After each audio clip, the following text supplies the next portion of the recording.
കാസർഗോഡ് ജില്ലയിൽ ആവശ്യത്തിന് ഡോക്ടർമാർ ഇല്ലാത്തതിനാൽ ആശുപത്രികളുടെ പ്രവർത്തനം താളം തെറ്റുന്നു. PSC വഴി നിയമനം ലഭിച്ച 42 ഡോക്ടർമാരിൽ ജോലിയിൽ പ്രവേശിച്ചത് 2 പേർ മാത്രമാണ്. നിരന്തരമായി MLA ഉൾപ്പെടെ ആവശ്യപ്പെട്ടതിനെ തുടർന്നാണ് 42 പേർക്ക് ജില്ലയിൽ ആരോഗ്യവകുപ്പ് നിയമനം നൽകിയത്.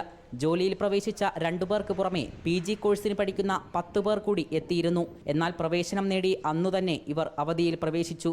PG കോഴ്സിനിടെ നിയമനം ലഭിച്ചാൽ പ്രവേശനം നേടുകയും അവധിയെടുത്ത് പഠനം തുടരുകയും ചെയ്യാമെന്ന് ആരോഗ്യവകുപ്പിന്റെ ഉത്തരവുണ്ട്. ബാക്കിയുള്ള 30 പേർ ജോലിക്കായി ജില്ലയിലേക്ക് വന്നതുമില്ല. പോസ്റ്റ് ചെയ്ത പലരും PG പഠിക്കുന്നവരുണ്ട്, പിന്നെ ഹയർ സ്റ്റഡി, അതായത് സൂപ്പർ സ്പെഷ്യാലിറ്റി ഒക്കെ പഠിക്കുന്ന ആൾക്കാരുണ്ടാകണം. അപ്പോൾ അതുകൊണ്ടായിരിക്കണം അവർ ഇങ്ങോട്ട് ഈ നമുക്ക് PSC പോസ്റ്റിംഗ് കിട്ടിയിട്ടും വരാതിരിക്കുന്നത്. നിലവിലുള്ള ഡോക്ടർമാർക്ക് അവധിയെടുക്കാനും കഴിയുന്നില്ല.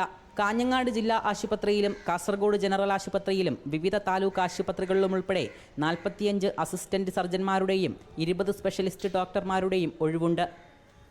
ജില്ലയിലേക്ക് നിയമനം ലഭിക്കുന്നതിൽ അധികവും തെക്കൻ ജില്ലകളിൽ നിന്നുള്ളവരാണ്.